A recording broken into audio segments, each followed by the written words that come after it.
नमस्कार बच्चों, मैं अखिलेश प्रताप सिंह। आज मैं आप लोगों को उत्तर प्रदेश बोर्ड कक्षा 8 विषय विज्ञान में पाठ 3 पढ़ाऊंगा। तो शुरू करते हैं। पाठ 3 जिसका नाम है परमाणु की संरचना। इस पाठ में जो बिंदु हमको पढ़ने हैं वो देखते हैं। देखिए, पहला बिंदु परमाणु पदार्थ की मूलभूत इकाई है। ये चीज़ हम पिछली कक्षाओं में पढ़ चुके हैं कि किसी भी पदार्थ की जो मूलभूत इकाई है वो क्या होती है? परमाणु। चलो दूसरा पॉइंट देखते हैं। डाल्टन का परमाणु सिद्धांत पढ़ना है इसमें। परमाणु का संगठन, परमाणु संरचना मॉडल पढ़ना है। परमाणु संख्या और द्रव्यमान संख्या क्या होती है। समस्थानिक आयन कैसे बनते हैं, संयोजकता, ये सब क्या होते हैं, ये चीज़ें हमको इस पाठ में पढ़नी है। चलिए तो देखते हैं आगे। परमाणु पदार्थ की मूलभूत इकाई है। देखिए, ये चीज़ हम पढ़ चुके हैं पिछली कक्षाओं में। अब ये हम कैसे जानें कि परमाणु किसी भी पदार्थ की मूलभूत इकाई है। जैसे चौक होता है, चौक को खूब पीस लीजिए, एकदम एकदम जितना पीस सकते हैं उतना पीस दीजिए। फिर हम क्या, पीसने के बाद क्या हमको मिलता है? छोटे छोटे कण, चाक के छोटे छोटे कण मिलते हैं हमको। तो ऐसे ही कुछ ये इतने छोटे कण भी होते हैं, इतने छोटे कण होते हैं कि वो हमको दिखाई भी नहीं देते। तो ये होता है कि कोई भी पदार्थ का हो, मतलब कोई भी पदार्थ इतना टूट जाए, उसको इतना तोड़ दिया जाए, इतना चुरकुसना कहते हैं जो, बना दिया जाए कि उसमें जो आखिरी पदार्थ बचता है, आखिरी कण बचता है, वो परमाणु कहलाता है। यानी वो जो आखिरी कण बचेगा कि अब उसके बाद वो नहीं टूटेगा। ठीक, उस मतलब हर पदार्थ में एक स्थिति ऐसी आती है कि अब उसके बाद वो नहीं टूटता। तो वो जो कण बचता है या जो बचता है उसको परमाणु कहते हैं। तो क्या हो गया? हर पदार्थ की मूलभूत इकाई इसीलिए कहा जाता है क्या? परमाणु को। ठीक, अब देखिए इसमें, यहाँ देखिए, ये भारतीय दार्शनिक महर्षि कणाद ने बताया कि यदि हम पदार्थ को विभाजित करते जाएं तो हमें छोटे छोटे कण प्राप्त होंगे और एक स्थिति ऐसी आएगी जब इसे और विभाजित नहीं किया जा सकेगा। इस प्रकार उन्होंने सूक्ष्म कणों की अवधारणा दी जिन्हें परमाणु का नाम दिया गया। इसी प्रकार दार्शनिक डिमाक्रिटस और एपिक्यूरस ने भी यही विचार दिए थे। उन्होंने पदार्थ के सूक्ष्म अविभाजित कण को परमाणु या एटम एटम कहिए या परमाणु कहिए नाम दिया। इस प्रकार पदार्थ परमाणुओं से मिलकर बना है तथा परमाणु पदार्थ की मूलभूत इकाई है। अब देखिए, सभी पदार्थों के परमाणु एक समान नहीं होते। यानी चौक होता है हमारा, उसके परमाणु अलग होंगे। वहीं अगर लोहा है या कोयला है, उसके परमाणु अलग होंगे। यानी हर पदार्थ का परमाणु हर पदार्थ के परमाणु से भिन्न होगा। अब वहीं चौक में जितने परमाणु होंगे वो एक प्रकार के होंगे, कोयले के अंदर जितने परमाणु होंगे वो एक प्रकार के होंगे, लेकिन कोयले का परमाणु चौक के परमाणु से भिन्न होगा। अलग अलग पदार्थों में अलग अलग प्रकार के परमाणु होते हैं। दो या दो से अधिक परमाणु आपस में मिलकर अणु या मॉलिक्यूल बनाते हैं। ये बताया गया आप लोग को पिछली कक्षाओं में। जैसे हाइड्रोजन का एक अणु, जब ये हाइड्रोजन के दूसरे अणु से जुड़ेगा तो एक हाइड्रोजन का एक अणु बनेगा। हाइड्रोजन का ये एक परमाणु हो गया और ये हाइड्रोजन का दूसरा परमाणु हो गया। जब ये दोनों आपस में जुड़ेंगे तो क्या बनेगा? हाइड्रोजन का एक अणु बनेगा। ये हो गया आपका, क्या हो गया? एटम। एटम मतलब परमाणु। और ये भी हो गया क्या? एटम। दोनों हो गए एटम। अब दोनों के मिलने के बाद क्या मिला हमको यहाँ पे? हमको मिला मॉलिक्यूल। मॉलिक्यूल मतलब ये हो गया हमारा क्या? अणु। ठीक। हाइड्रोजन के दो एटम मिलके एक मॉलिक्यूल बनाते हैं हाइड्रोजन का। आगे देखिए, जब समान प्रकार के कई परमाणु आपस में मिलते हैं तो हम हमें एक तत्व या एलिमेंट का अणु प्राप्त होता है। वही मतलब अणु प्राप्त होता है। जब कई सारे एटम मिलेंगे तो हमको अणु मिलेंगे। उदाहरण के लिए ये देखिए लिखा ना, हाइड्रोजन का एक अणु, फिर यहाँ हाइड्रोजन का एक हाइड्रोजन का एक परमाणु। हाइड्रोजन का एक परमाणु ये है, हाइड्रोजन का एक परमाणु ये है। ये दोनों मिलके क्या बन गए? हाइड्रोजन का एक अणु बना दिए।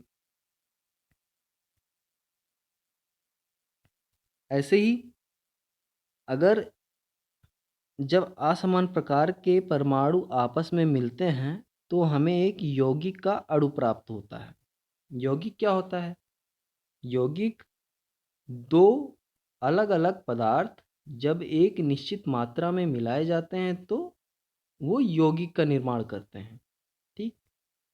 ऐसे ही उदाहरण में देखिए, हाइड्रोजन का एक परमाणु है ये, और यहाँ पे एक क्लोरीन का परमाणु है। ये एक निश्चित मात्रा में मिलाए गए। ठीक। जब इनको मिलाया गया तो क्या बना? एक यौगिक बना जिसको हम HCl कहते हैं या हाइड्रोक्लोरिक अम्ल कहते हैं। ये एक यौगिक है और एक अणु बना ये। ठीक, अणु बना ना। एक परमाणु हाइड्रोजन का ये था, एक क्लोरीन का परमाणु था। ये दोनों मिलके एक अणु बना दिए HCl। हाइड्रोजन का एक परमाणु ये है, क्लोरीन का एक परमाणु ये है। ये दोनों जब जुड़ेंगे तो क्या बन गया? HCl, हाइड्रोक्लोराइड का एक अणु, HCl का एक अणु। चलिए अब देखते हैं डाल्टन का परमाणु सिद्धांत। डाल्टन्स एटॉमिक थ्योरी, इसी को कहते हैं क्या? Dalton's atomic theory. देखिए, इसमें ये एक वैज्ञानिक थे डाल्टन, जिन्होंने एक परमाणु सिद्धांत बताया। इसमें इन्होंने कुछ चीज़ें बताई। देखिए, इसमें इन्होंने क्या क्या, इनके सिद्धांत में जो मुख्य बातें थीं वो क्या क्या है वो देखते हैं। देखिए पहला पॉइंट, पदार्थ या तत्व अनेक सूक्ष्म कणों से बना है जिन्हें परमाणु कहते हैं। ठीक। जो पदार्थ है या तत्व है या एलिमेंट जिसको कहते हैं हम, वो बहुत सारे सूक्ष्म कणों से बना होता है जिसको हम क्या कहते हैं? परमाणु। किसी भी पदार्थ की वह अंतिम अवस्था जिसको और तोड़ा ना जा सके उसको क्या कहते हैं? परमाणु। परमाणुओं को ना तो नष्ट किया जा सकता है और ना ही बनाया जा सकता है। तीसरा पॉइंट क्या दिया इन्होंने? परमाणु अविभाज्य होता है। चौथा पॉइंट, परमाणु को मतलब विभाजित नहीं किया जा सकता है। चौथा पॉइंट देखते हैं, एक ही तत्व के परमाणु भार, एक ही तत्व के परमाणु मतलब एक एलिमेंट के परमाणु जो होते हैं, जितने भी परमाणु होंगे, वो भार, आकार व अन्य गुणों में समान होते हैं किंतु दूसरे तत्व के परमाणुओं से भिन्न होते हैं। जैसे चाक, चाक एक तत्व पदार्थ है, उसका जो परमाणु होगा वो कोयले के परमाणु से भिन्न होगा। ठीक। लेकिन चाक के ही जितने परमाणु होंगे वो एक तरह के होंगे, एक ही गुण रखने वाले होंगे। परमाणु सरल अनुपात में संयुक्त होते हैं। अब ये इतनी सारी बातें इन्होंने अपने एटॉमिक थ्योरी में बताई। ठीक। अब आगे देखते हैं परमाणु का संघटन। देखिए इसमें इन्होंने क्या बताया। देखिए परमाणु का संगठन, जैसे हमको ये पता है कि डाल्टन ने जो अपना सिद्धांत बताया डाल्टन्स एटॉमिक थ्योरी में, उन्होंने क्या कहा कि परमाणु अविभाज्य है। जब उस समय तक, जब तक डाल्टन्स एटॉमिक थ्योरी चलती थी, तब तक परमाणु क्या माना जाता था कि अविभाज्य है। लेकिन उसके बाद धीरे धीरे और समय बीतता गया, फिर धीरे धीरे परमाणुओं पे रिसर्च होते गए और खोजें हुई, तो क्या पता चला कि परमाणु तीन चीज़ों से मिलके बना है और उसे परमाणु को और तोड़ा जा सकता है। अब ये किन किन परमाणु जो बना है वो किन फंडामेंटल पार्टिकल से बना है, यानी ये परमाणु भी जो बना है वो कुछ मूल कणों से बना है, उसके अंदर कुछ मूल कण विद्यमान होते हैं। वो कौन कौन से हैं? देखिए, वो है इलेक्ट्रॉन, प्रोटॉन और न्यूट्रॉन। अब इलेक्ट्रॉन क्या होता है? इलेक्ट्रॉन क्या है, देखते हैं। इलेक्ट्रॉन का आविष्कार सर जे थॉमसन ने कैथोड रे किरणों के अध्ययन के फलस्वरूप किया था। ये अतिसूक्ष्म ऋण आवेशित मूल कण है। एक इलेक्ट्रॉन पर इकाई ऋणावेश होता है, यानी एक इलेक्ट्रॉन है तो उस पर एक ऋणावेश होगा। इलेक्ट्रॉन का द्रव्यमान हाइड्रोजन परमाणु के द्रव्यमान का लगभग 1/1837 भाग होता है। ठीक, यानी हाइड्रोजन का जो द्रव्यमान होता है उसका 1/1837 भाग होता है। ठीक, अब देखते हैं प्रोटॉन क्या है। प्रोटॉन की खोज गोल्डस्टीन ने सन 1886 में किया था। बाद में रदरफोर्ड ने इसे प्रोटॉन का नाम दिया। यानी खोज किसने की थी? प्रोटॉन की खोज गोल्डस्टीन ने की थी, लेकिन इसका नाम रदरफोर्ड ने दिया था। जो प्रोटॉन नाम दिया गया है, इसका नाम रदरफोर्ड ने दिया था। अब ये अति सूक्ष्म धन आवेशित मूल कण है। इलेक्ट्रॉन क्या है? इलेक्ट्रॉन ऋण आवेशित है और प्रोटॉन धन आवेशित है। एक प्रोटॉन पर धन इकाई धन आवेश होता है, यानी एक प्रोटॉन है तो उस पर एक प्लस आवेश होगा, धन आवेश होगा। प्रोटॉन का द्रव्यमान हाइड्रोजन परमाणु के द्रव्यमान के लगभग बराबर होता है। एकदम बराबर नहीं होता, लेकिन लगभग बराबर होता है। किसके? हाइड्रोजन परमाणु के द्रव्यमान के बराबर। अब न्यूट्रॉन देखते हैं। न्यूट्रॉन की खोज जेम्स चैडविक ने की थी। न्यूट्रॉन उदासीन कण है। अब ये जान लीजिए न्यूट्रॉन जो है वो न्यूट्रल होता है, उसमें ना तो ऋण आवेश होता है ना ही धन आवेश होता है, उस पर कोई आवेश ही नहीं होता न्यूट्रॉन पे। इसका द्रव्यमान हाइड्रोजन परमाणु के द्रव्यमान के लगभग बराबर होता है। इसका द्रव्यमान भी हाइड्रोजन परमाणु का जो द्रव्यमान होता है उसके बराबर ही होता है, लगभग लगभग बराबर होता है। ठीक, चलिए अब देखते हैं परमाणु रचना मॉडल। ये परमाणु रचना मॉडल बहुत सारे वैज्ञानिकों ने रिसर्च किया परमाणु के बारे में और उसका आकार बताने की कोशिश की। इसमें प्रमुख तीन वैज्ञानिक थे। एक थे जे थॉमसन का परमाणु मॉडल, एक थे रदरफोर्ड का नाभिकीय मॉडल और एक थे नील्स बोर का मॉडल। अब सर जे थॉमसन जी ने जो मॉडल दिया, देखते हैं वो उन्होंने किस प्रकार का मॉडल बताया। जे थॉमसन ने परमाणु संरचना संबंधी अपना विचार प्रस्तुत किया। उसके अनुसार परमाणु को 10 की घात -10 मीटर व्यास का एक ठोस गोला माना जा सकता है, जो प्रोटॉन के कारण धन आवेशित होता है तथा जिसमें ऋण आवेशित इलेक्ट्रॉन धंसे हुए रहते हैं। ये इलेक्ट्रॉन परमाणु के धन आवेश को संतुलित कर देते हैं। थॉमसन के परमाणु मॉडल की पुष्टि किसी प्रयोग से न होने के कारण इसे समर्थन प्राप्त नहीं हो सका। देखिए, पहले तो थॉमसन ने अपना विचार व्यक्त किया अपने मॉडल के बारे में, जो हाइपोथेसिस या जो सोच विचार करके उन्होंने बताया, लेकिन इसका कोई प्रूफ नहीं दे पाए ये, इसीलिए इस मॉडल को पुष्टि नहीं मिली, इसका समर्थन नहीं मिला, इसीलिए ये गलत साबित हो गया। अब इन्होंने कैसा मॉडल बनाया था, ये देखिए, एक मॉडल इन्होंने बताया था जिसमें एक गोले जैसा, एक परमाणु क्या होता है, एक गोले जैसा होता है, ठोस गोले जैसा। जैसे ठोस लोहा होता है ना, लोहे की गेंद, जैसे छर्रा जिसे बोलते हैं, साइकिल में या गाड़ियों में लगता है छर्रा, ऐसे ही ऐसे ही होता है, लेकिन इसका व्यास कितना होता है 10⁻⁻10 मीटर।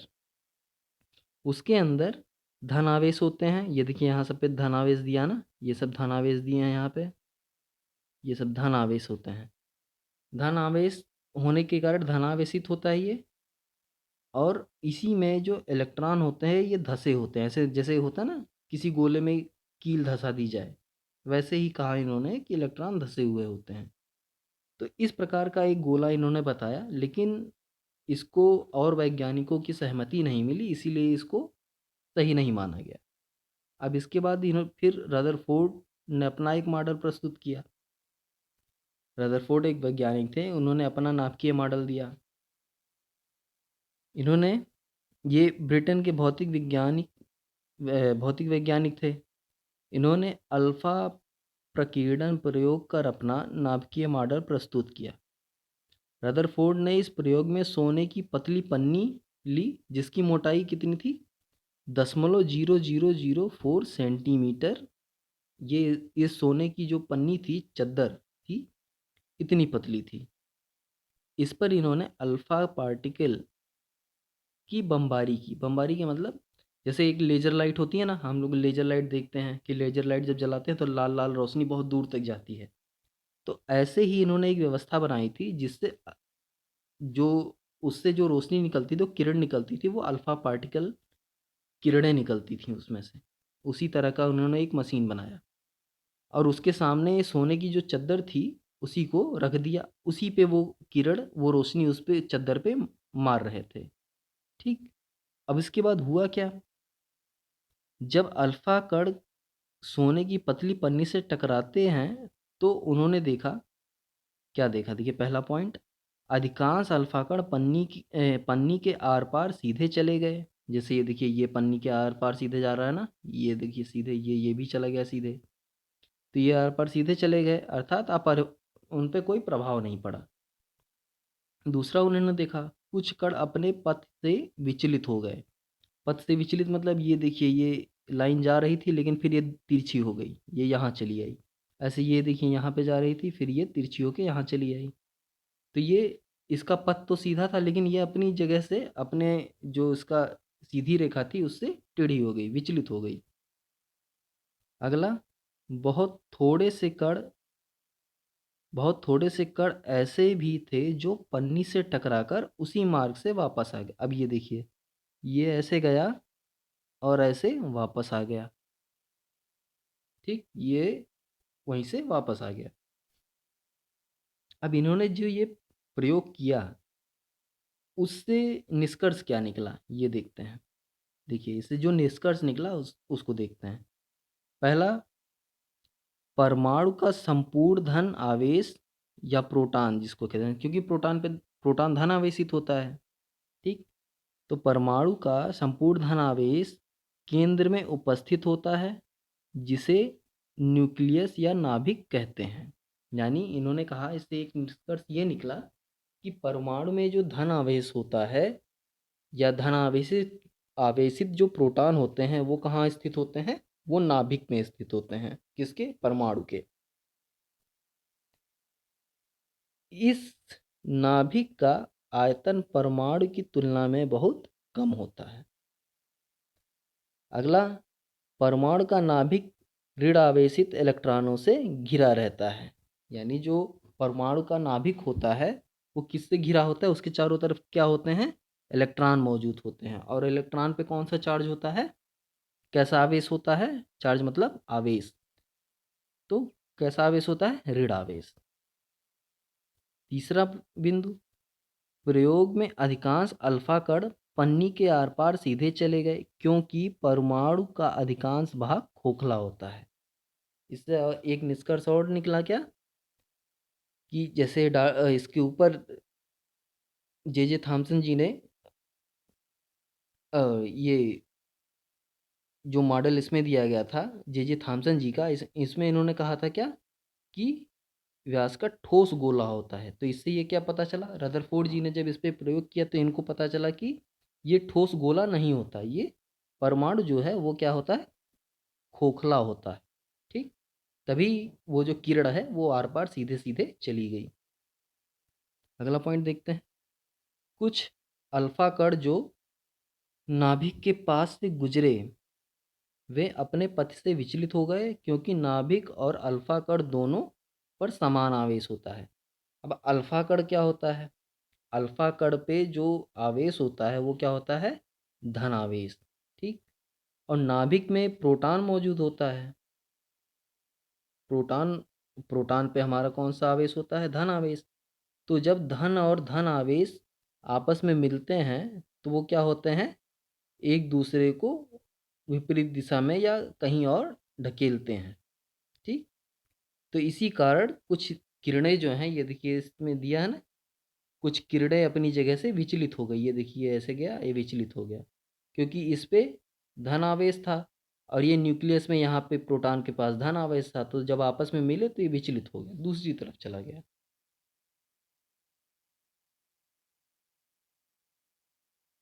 अब देखिए, जो अल्फा कण नाभिक से सीधे टकराए वो नाभिक के द्रव्यमान के कारण वापस मुड़ गए। ठीक। अब ये इतने सारे निष्कर्ष हमको मिल गए। अब देखिए रदरफोर्ड ने यही मॉडल दिया था। ये देखिए इन्होंने एक गोला दिया, गोले में बीच में क्या होता है? प्रोटॉन होता है जो धनावेशित होता है, और इसके चारों तरफ क्या होते हैं? इलेक्ट्रॉन होते हैं, ऐसे ऐसे। ठीक। ये किसका था? रदरफोर्ड जी का मॉडल था। अब इसके बाद एक मॉडल दिया किसने? एक मॉडल दिया नील्स बोर, एक वैज्ञानिक थे, उन्होंने दिया। इसमें इन्होंने क्या कहा? अब देखिए इसमें जो रदरफोर्ड जी का मॉडल था इसमें थोड़ी सी दिक्कत क्या थी? विभिन्न वैज्ञानिकों ने रदरफोर्ड के परमाणविक मॉडल की आलोचना की। मतलब और जो वैज्ञानिक थे उन्होंने इसके इनके मॉडल की आलोचना की। उन लोगों ने दर्शाया कि इस प्रकार परमाणु अस्थायी नहीं हो सकता, क्योंकि नाभिक के चारों ओर चक्कर लगाने वाले इलेक्ट्रॉनों की ऊर्जा लगातार कम होती जाएगी और अंत में इलेक्ट्रॉन नाभिक में गिर जाएंगे। यानी इन्होंने, बाकी जो वैज्ञानिक थे, उन्होंने कहा कि ये जो इलेक्ट्रॉन इसमें घूम रहे हैं, ये चारों तरफ ये जो इलेक्ट्रॉन घूम रहे हैं, ये ऐसे घूम रहे हैं, तो घूमते घूमते इनकी ऊर्जा ख़त्म हो जाएगी, और जब ख़त्म हो जाएगी तो ये इलेक्ट्रॉन जाके इसी में गिर जाएगा। उनका कहना ये था। तो अगर ये, तो उनका मानना ये था कि इस प्रकार का कोई परमाणु अस्थायी अवस्था में नहीं रह सकता, इसलिए इनके भी इस मॉडल को ज़्यादा लोगों ने पसंद नहीं किया। अब आखिरी मॉडल आता है नील्स बोर का परमाणु मॉडल। इसमें क्या हुआ? रदरफोर्ड की जो परमाणु मॉडल था उसमें कमियों को नील्स बोर द्वारा दूर किया गया। बोर ने यह प्रस्तावित किया कि परमाणु का समस्त द्रव्यमान तथा धन आवेश उसके नाभिक में उपस्थित होता है। उन्होंने क्या कहा? ये जो परमाणु है इसमें जो द्रव्यमान है वो यहाँ नाभिक में होता है, और जो धन आवेश है वो भी इसी नाभिक में रहता है। ठीक। तथा इलेक्ट्रॉन नाभिक के चारों ओर स्थिर या अचर कक्षाओं में घूमते रहते हैं। अब ये देखिए यहाँ छोटा सा गोला है ना, इसको इन्होंने क्या कहा? इलेक्ट्रॉन। इलेक्ट्रॉन मतलब ऋण आवेश। इन्होंने कहा कि ये ऐसे एक चक्कर लगाता रहता है, इस तरह ऐसे चक्कर लगाता रहता है, और ये इसकी कई कक्षाएं होती हैं। अचर कक्षाएं मतलब कई कक्षाएं हो सकती हैं। एक कक्षा, दो कक्षा, तीन कक्षा, ये कई कक्षाओं में ऐसे कई सारे इलेक्ट्रॉन रह के चक्कर लगाते हैं। प्रत्येक कक्षा में एक निश्चित संख्या तक इलेक्ट्रॉन हो सकते हैं। यानी जितनी कक्षाएं होंगी उन कक्षाओं में एक निश्चित मात्रा तक ये इलेक्ट्रॉन रह सकते हैं। हाइड्रोजन के परमाणु को बोर का मॉडल दर्शाया गया है। चित्र में देखिए हाइड्रोजन का परमाणु है, इसमें इसको दर्शा के बोर मॉडल समझाया गया है। देखिए इसमें क्या कहा है? ये एक हाइड्रोजन परमाणु का मॉडल है। इसमें क्या है? मध्य में जो है, मध्य में एक ये प्रोटॉन, और यहाँ पे प्रोटॉन और प्लस इसका जो द्रव्यमान होता है वो नाभिक में पाया जाता है। ठीक। ये बोर का कहना था। और ये जो इलेक्ट्रॉन होता है, ये इलेक्ट्रॉन ऐसे एक ऑर्बिट कहते हैं या एक कक्षा कहते हैं। ठीक। ये जो लाइन ऐसे गोल गोल बनी है इसको ऑर्बिट या कक्षा कहते हैं। उसी पे ये इलेक्ट्रॉन ऐसे ऐसे घूमता रहता है। ठीक, ये इनका मॉडल था नील्स बोर का। अनेक वर्षों तक केवल दो मूल कण इलेक्ट्रॉन तथा प्रोटॉन ज्ञात थे। ठीक, इलेक्ट्रॉन और प्रोटॉन ही ज्ञात थे बहुत समय तक। सन 1932 में जेम्स चैडविक ने एक नए कण की खोज की जिसका द्रव्यमान प्रोटॉन के द्रव्यमान के लगभग बराबर था। ठीक, 1932 में एक नया कण खोजा गया जिसको न्यूट्रॉन कहा गया, और इस न्यूट्रॉन का द्रव्यमान जो होता था वो प्रोटॉन के द्रव्यमान के लगभग बराबर होता था, परंतु उस पर कोई आवेश नहीं था। यानी जो न्यूट्रॉन होता है वो एकदम उदासीन होता है, उस पर कोई आवेश नहीं होता, कोई चार्ज नहीं होता। इस उदासीन कण को न्यूट्रॉन का नाम दिया गया। नाभिक में परमाणु का लगभग सारा द्रव्यमान उपस्थित होता है। यानी नाभिक में जिसमें परमाणु का सारा द्रव्यमान उपस्थित होता है उसे प्रोटॉन तथा न्यूट्रॉन कहते हैं, या वो प्रोटॉन और न्यूट्रॉन से बना होता है। यानी किसी भी अब ये जान लीजिए, किसी भी परमाणु का द्रव्यमान जो हमारा होता है वो हमारा क्या होता है, प्रोटॉन प्रोटॉन और प्लस न्यूट्रॉन से मिलकर बना होता है। ठीक, इन दोनों को जोड़ने पे हमें क्या मिल जाएगा, द्रव्यमान, उस परमाणु का द्रव्यमान। चलिए आगे देखते हैं। परमाणु संख्या या परमाणु क्रमांक या एटॉमिक नंबर, इसी को कहते हैं एटॉमिक नंबर। इसको दर्शाते कैसे हैं, जेड से, ये देख लीजिए। अब परमाणु संख्या होता है क्या है, परमाणु संख्या प्रोटॉनों की संख्या बराबर होती है। यानी किसी भी परमाणु में जितने प्रोटॉन उपस्थित होंगे वही उस परमाणु का परमाणु संख्या होगा। जैसे मान लिया जो हाइड्रोजन है, हाइड्रोजन के एक अणु में जो प्रोटॉन की संख्या है वो 1 है।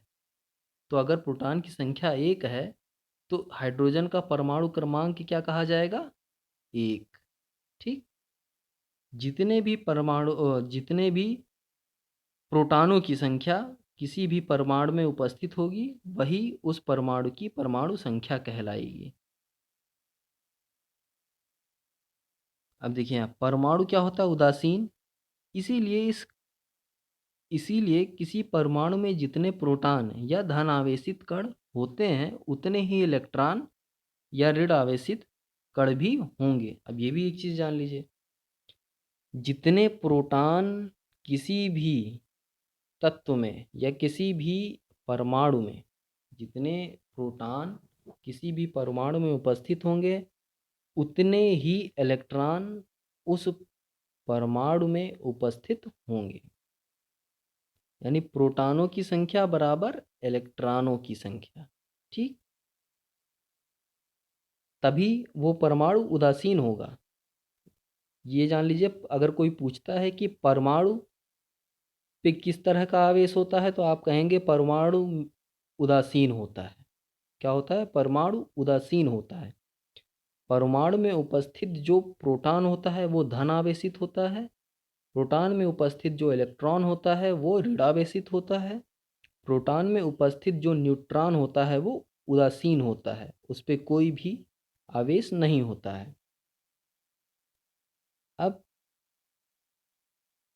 किसी भी परमाणु में जितने प्रोटॉन उपस्थित होंगे उतने ही इलेक्ट्रॉन उपस्थित होंगे। किसी भी परमाणु में जितने प्रोटॉन उपस्थित हैं वही उस परमाणु का परमाणु क्रमांक होता है। जैसे हाइड्रोजन परमाणु में अगर प्रोटॉनों की संख्या 1 है तो उस हाइड्रोजन परमाणु का परमाणु क्रमांक 1 होगा। चलिए अब आगे बढ़ते हैं, द्रव्यमान पे आते हैं। द्रव्यमान संख्या, एटॉमिक वेट। ठीक, देखिए इसको दर्शाते किससे हैं, ए चिन्ह से। यहाँ दिया गया द्रव्यमान संख्या जो होता है वो क्या होता है, प्रोटॉनों की संख्या धन न्यूट्रॉनों की संख्या। अभी ऊपर बताया मैंने ना, प्रोटॉन और न्यूट्रॉन को हम जोड़ देते हैं, इन दोनों की प्रोटॉन की संख्या प्लस न्यूट्रॉन की संख्या को जोड़ देंगे, जो हमको मिलेगा वो क्या होगा, उस परमाणु का द्रव्यमान होगा।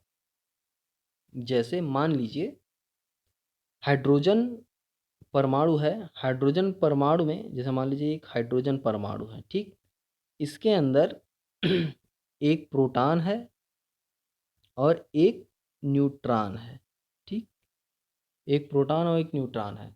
अब पूछा जाए इसका द्रव्यमान क्या होगा, तो क्या करेंगे, 1 + 1 बराबर 2, यानी इसका द्रव्यमान क्या हो गया, 2, ठीक।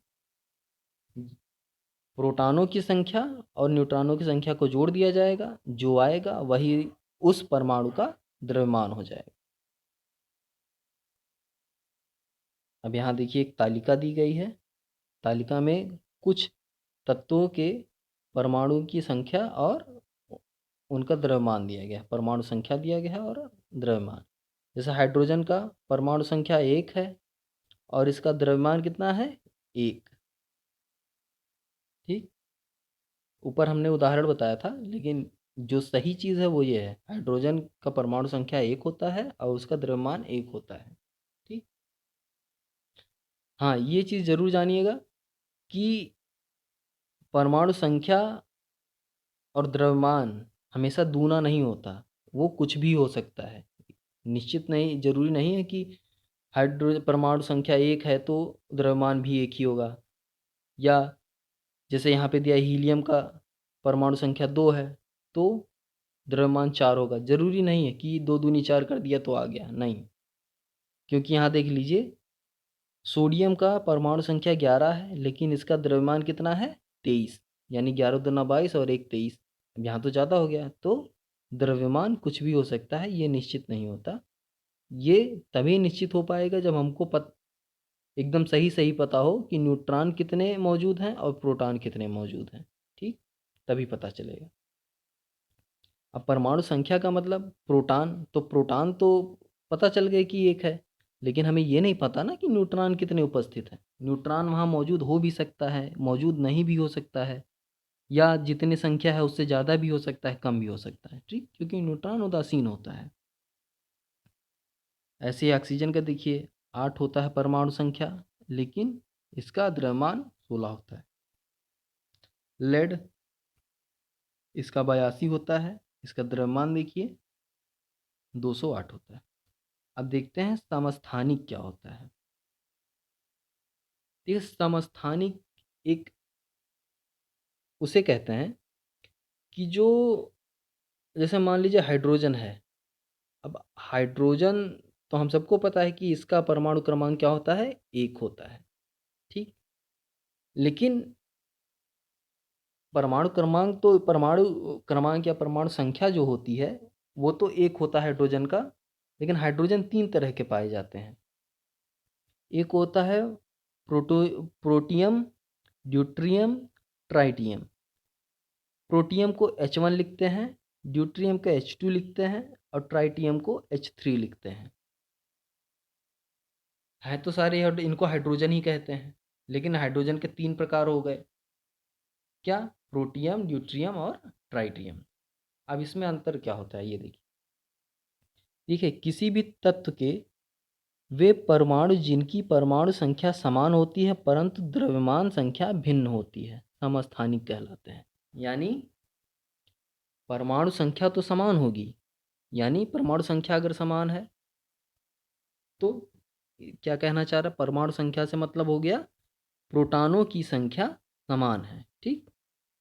परमाणु संख्या का समान होने का मतलब हो गया प्रोटॉनों की संख्या समान होती है किंतु द्रव्यमान संख्या भिन्न होती है। अब द्रव्यमान संख्या भिन्न है इसका मतलब हो गया कि इसमें जो न्यूट्रॉन की संख्या है वो भिन्न भिन्न होती है, ठीक। अब न्यूट्रॉनों की संख्या जब भिन्न हो जाएगी तो उसका परमाणु भार बदल जाएगा, तो द्रव्यमान बदल जाएगा, परमाणु भार या द्रव्यमान बदल जाएगा, ठीक।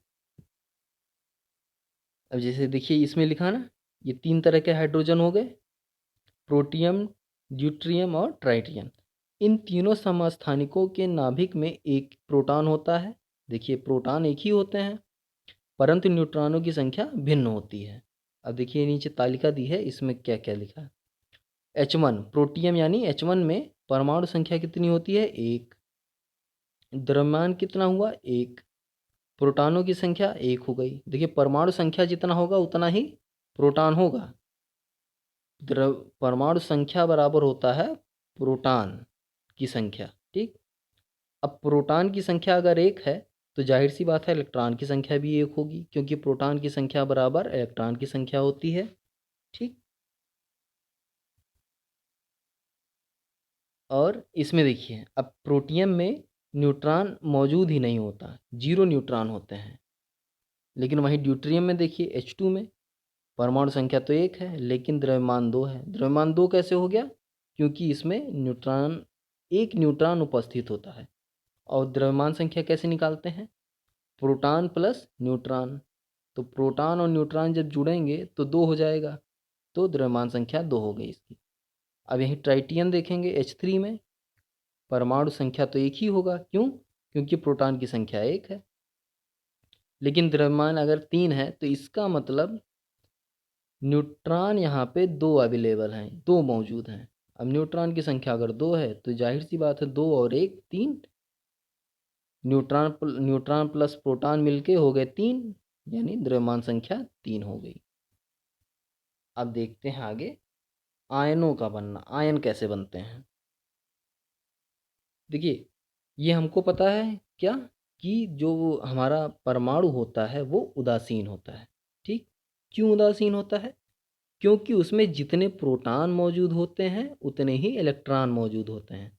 मतलब जितना धन आवेश मौजूद होता है उतना ही ऋण आवेश मौजूद होता है, इसीलिए परमाणु हमारा उदासीन होता है। लेकिन अब मान लीजिए कि जो हमारा परमाणु है उस परमाणु में से एक इलेक्ट्रॉन निकल जाए, ठीक। अगर एक इलेक्ट्रॉन निकल जाए तो क्या होगा? परमाणु जो हमारा धनावेश और ऋणावेश किसी परमाणु में बराबर होते हैं। अब यहाँ से अगर हमने एक ऋणावेश निकाल दिया तो किसकी अधिकता हो जाएगी? धनावेश की अधिकता हो जाएगी। यानी वो परमाणु अब क्या हो जाएगा? अब वो परमाणु धनावेशित हो जाएगा। अब उस परमाणु को हम आयन कहेंगे।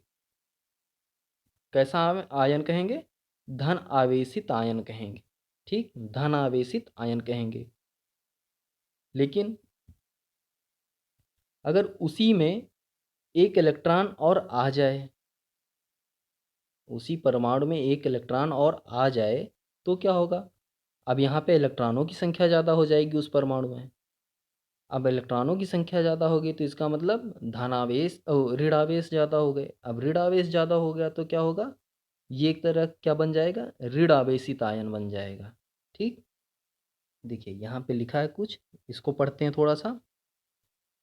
देखिए विद्युत उदासीन परमाणु में एक और इलेक्ट्रॉन आ जाए, जैसे जो परमाणु है उसमें और एक इलेक्ट्रॉन आ जाए तो इसमें एक इलेक्ट्रॉन की अधिकता हो जाती है। अब इलेक्ट्रॉन आ जाएगा यानी इलेक्ट्रॉन जुड़ गया, जितने इलेक्ट्रॉन थे उसमें एक इलेक्ट्रॉन और आके जुड़ गया, तो जाहिर सी बात है जितने थे उससे एक ज़्यादा हो गया।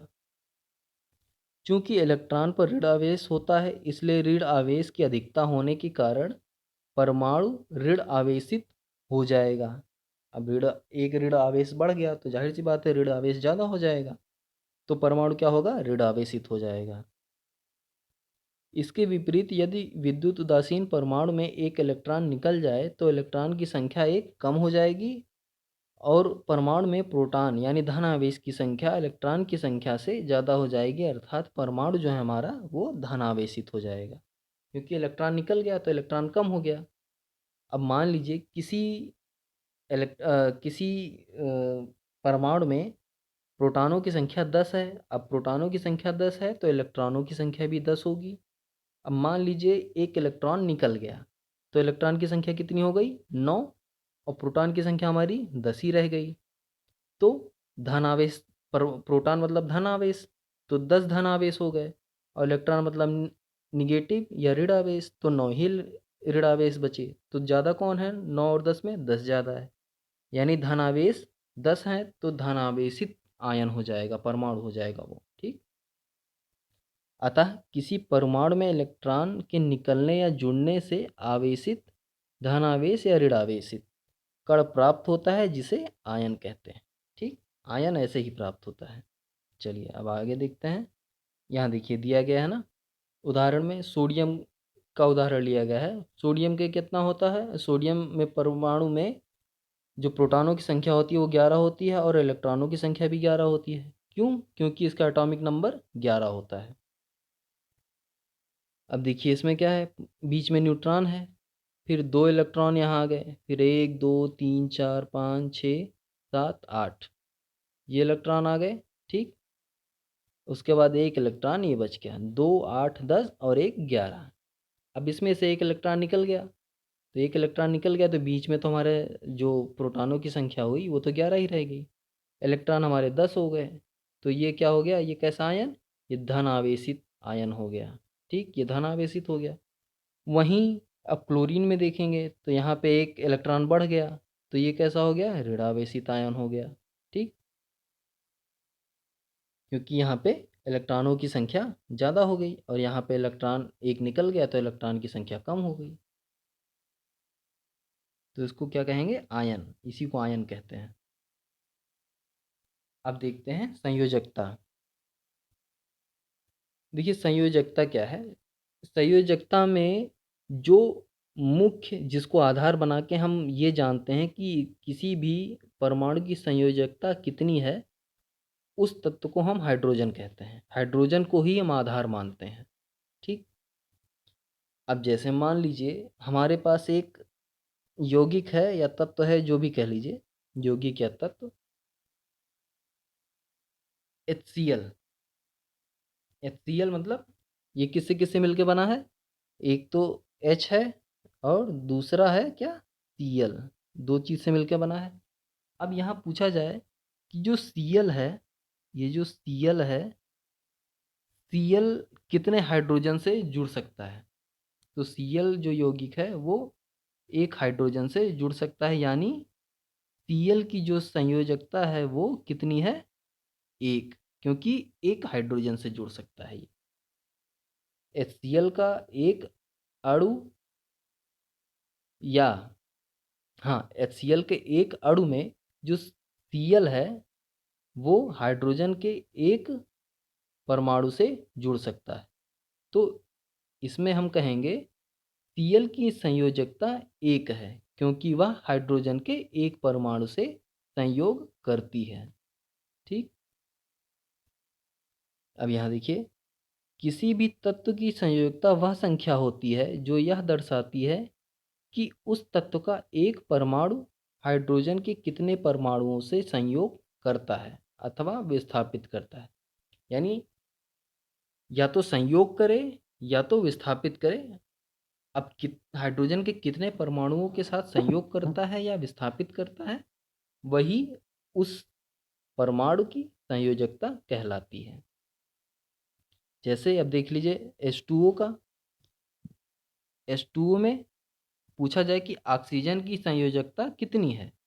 अब ये देखेंगे ऑक्सीजन से कितने हाइड्रोजन जुड़े हैं, तो ऑक्सीजन से कितने हाइड्रोजन जुड़े हैं, 2 हाइड्रोजन जुड़े हैं। H2 लिखा है ना, H2 का मतलब 2 हाइड्रोजन जुड़े हैं, तो ऑक्सीजन की संयोजकता कितनी हो जाएगी, 2। यानी ऑक्सीजन का एक परमाणु हाइड्रोजन के 2 परमाणुओं के साथ संयोग करता है, तो ऑक्सीजन की संयोजकता कितनी हो गई, 2। अब इस तालिका में देखिए कुछ तत्वों के नाम हैं और उनकी संयोजकता बताई गई है। हाइड्रोजन की 1 है, कार्बन की 4 है, सोडियम की 1 है, ऑक्सीजन की 2 है, मैग्नीशियम की 2 है, कैल्शियम की 2 है। ये तालिका याद कर लिए लेंगे आप लोग। अब देखिए इस पाठ में हमने क्या क्या सीखा, क्या क्या सीखा देखते हैं।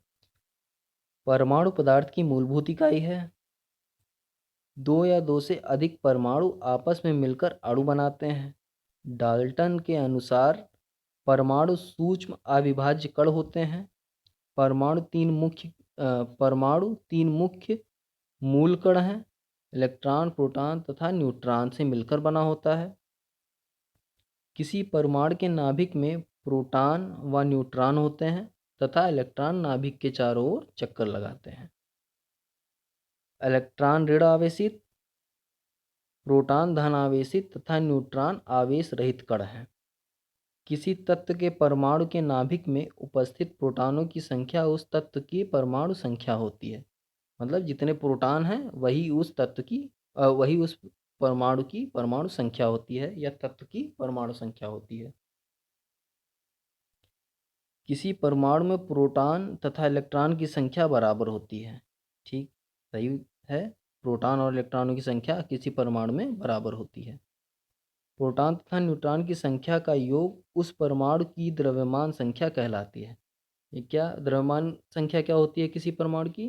प्रोटॉन प्लस न्यूट्रॉन जोड़ के जितना आएगा वही उस परमाणु की द्रव्यमान संख्या या एटॉमिक वेट कहलाएगा।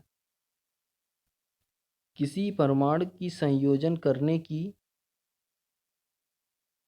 दक्षता निश्चित होती है जिसे संयोगता कहते हैं। यानी कोई भी परमाणु हाइड्रोजन के कितने परमाणुओं के साथ संयोग कर लेगा वही उसकी संयोगता कहलाती है। ये सारी चीज़ें हमने इस पाठ में पढ़ी। अब देखिए इस पाठ के सारे अभ्यास प्रश्न दिए गए हैं। आराम से आप लोग इन प्रश्नों को हल करेंगे।